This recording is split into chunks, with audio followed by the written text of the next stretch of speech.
তার নাম Pablo Escobar.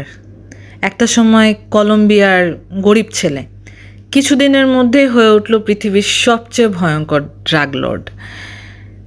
প্রতি মাসে ইনকাম করতো ২,০০০ কোটি টাকা। এত টাকা ছিল জঙ্গলে মাটির নিচে পুঁতে রাখতে হতো। আর একবার মেয়েকে ঠান্ডা থেকে বাঁচানোর জন্য $২০ লাখ নোট আগুনে পুড়িয়ে দিয়েছিল। কিন্তু শেষমেশ কি হলো? শেষমেশ নিজের লোকেরাই বিশ্বাসঘাতকতা করলো। আপনারা হয়তো ভাবছেন লিজেন্ড হবে, কিন্তু একটা কথা মনে রাখা উচিত, অপরাধের রাজত্ব চিরদিন টিকে না।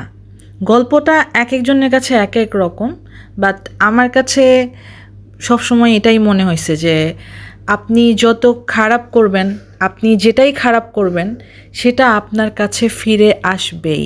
আপনার কর্ম আপনাকে ভোগ করতে হবে। সো এটাই ছিল ঘটনা।